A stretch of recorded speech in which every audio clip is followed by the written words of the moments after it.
tak kalih iku dinten iki mboten siyos mantu pancen kahanane angel wis ora bisa diel timbang koronane nyebar donyane sansaya ambyar nyuwun sewu kanca lan sedulur resepsiku kepaksa tak senajan wis DP dekor catering lan kabeh vendor akhire kudu tak cancel ketimbang aku dicekel Gusti kula salah nopo rapine kok dibatalno wis kadung nyebar undangan malah corona menyerang Gusti kula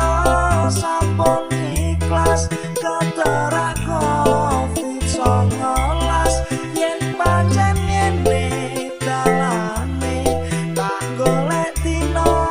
liyane mugi yoang sal hidayah rapi kurang kudu mewah sing penting sakinah mawaddah warahmah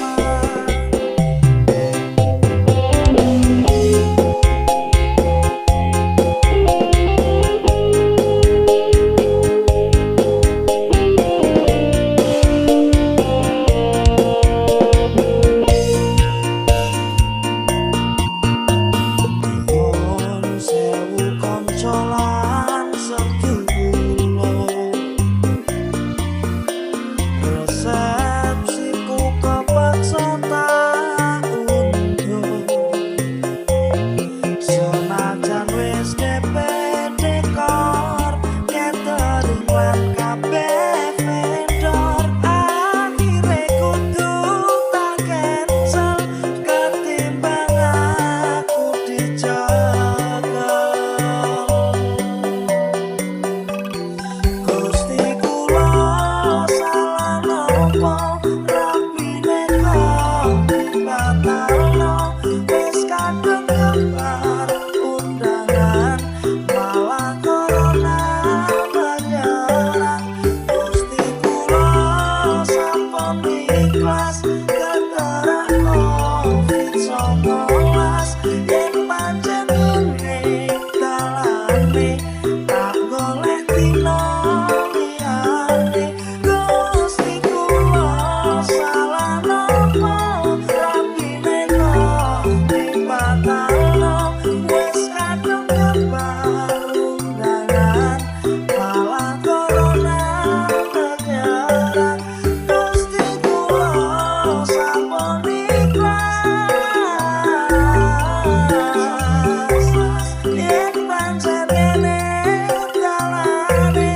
tak golek dino liyane